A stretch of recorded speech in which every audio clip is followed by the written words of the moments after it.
in the process on gender issues, and I think the main roles were first the group of women ministers, women environmental ministers. They played an important role to raise this issue, and a small number of individuals, for instance, like Ulrike, and also some organizations, WECF, Women in Europe for a Common Future, Energia, the Energy and Gender Network, and Ulrike's organization Live. So they were the first ones to hold side events. And then I think a turning point was the COP30 in Bali, in Indonesia, because then two things happened. So first, my organization as a global network had their first position papers and meetings at the conference, and also in parallel the Global Gender and Climate Alliance, GGCA, which is an alliance of UN bodies and NGOs and civil society, they were launched. So we're now working closely together. And so slowly this issue started to come into the process, and GenderCC, my organization, we applied for a constituency status of the NGOs that started to work now in the process. And we got this status in 2009 on a provisional basis, and then in 2011 in Cancun we got the Women and Gender Constituency, which gives us a lot more opportunity as NGOs, as civil society, to interact in this process, so to have interventions and to have some more profile. So I think that was from the side of the NGOs, that was a very successful development. And now, of course, we have the gender decision, and I think all its elements are important. To do more work on gender balance, not only in the bodies, but in the overall delegations, to do more work from the side of the Secretariat to report on the development in terms of gender balance, but also to work towards more gender-sensitive policies. And I think important is also that we have an agenda item in the COP on gender, so this issue, so it won't be forgotten anymore, because every year it will be on the agenda. But of course we have to do, so let's say the NGOs, the whole gender community, the supportive parties, there's quite a number of parties that have supported to raise the gender issues in this process. Civil society and also the UN agencies. So this overall gender community, I think we have to do, there's still a lot of work to do. And so what I think, what are, let's say, the weak points or the flaws in terms of gender in this process is that there is a number, I think maybe a majority of people who have not so much worked on gender issues that believe gender is more or less poor women in the global south. So I think there are big differences in how people understand the term gender. And so we believe that gender, of course, it is a lot about poor women in developing countries. Of course, because they're the most vulnerable. I think that is evident from lots of studies we have seen. But gender is much more. So from our perspective, and we have done also research on that, gender is an issue not only for the global south, it's also an issue for industrialized countries. So for instance, we made a study on the climate policy in the energy and transport sector of the European member states, and at the moment they are lacking the gender dimension, but it would be important because also in Europe there is an income gap.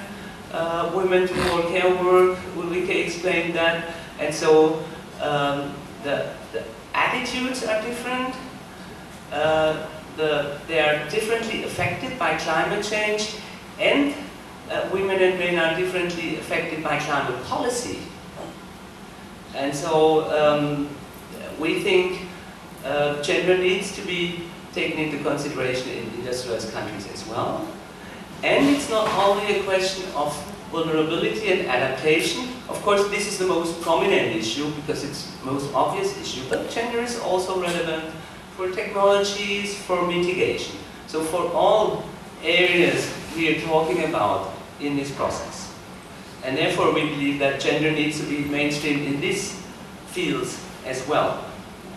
Because whatever we are talking about, if there is inequalities, be it gender inequalities or other inequalities between the rich and the poor, climate change and also climate policies always amplify inequalities. I think that is something we have experienced, and therefore climate policy calls for looking at all kinds of inequalities, gender inequalities and also other inequalities. So, as for the way forward, I think there are a lot of challenges. So one of the challenges is that we speak about gender mainstreaming, but we know when we want to implement climate policy, mainstreaming is also required. Because climate policy involves a lot. It involves well, water management, energy policy, and so on. I don't need to explain this to you. And so we have two issues which we have to mainstream. So we have to do some kind of a cross-mainstreaming. And this is already at the institutional level, this is a challenge. And of course, even more at the practical level of policies and programs and projects.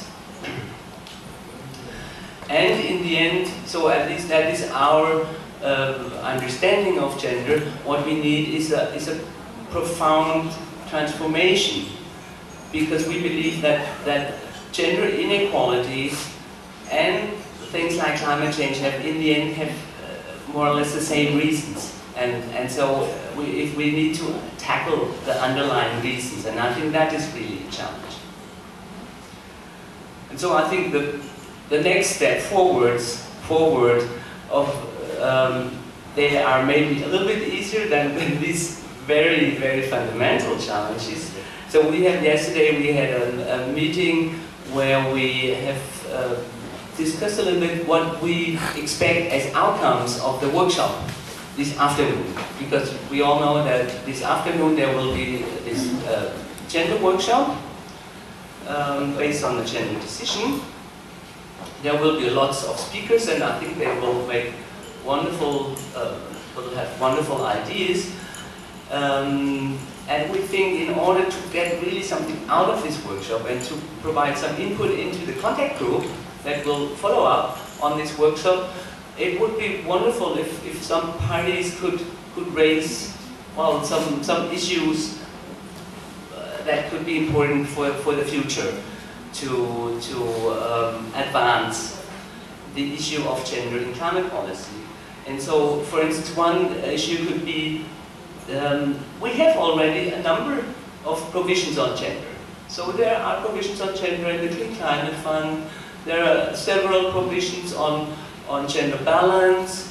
And if we, for instance, look at the outcome of LCA, there have been, or at the Cancun, let's say the Cancun agreements, there are some provisions on gender. And so maybe we should really work with these provisions that are already in place and establish a good reporting mechanism.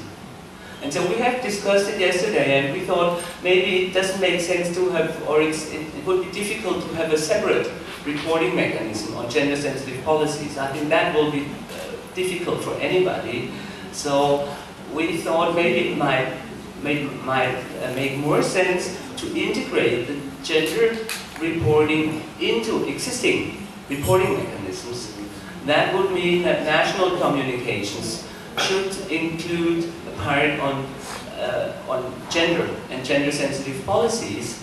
And developing countries are in the process of, developing their own reporting system, and they get some assistance and some support. And so this should, right from scratch, include gender. And we have also been talking about a GMRV, which means a gender-sensitive MRV system. So I hope this could be a little bit inspiring, and I hope that somebody will, well, bring these ideas into this workshop. And thanks a lot for this opportunity.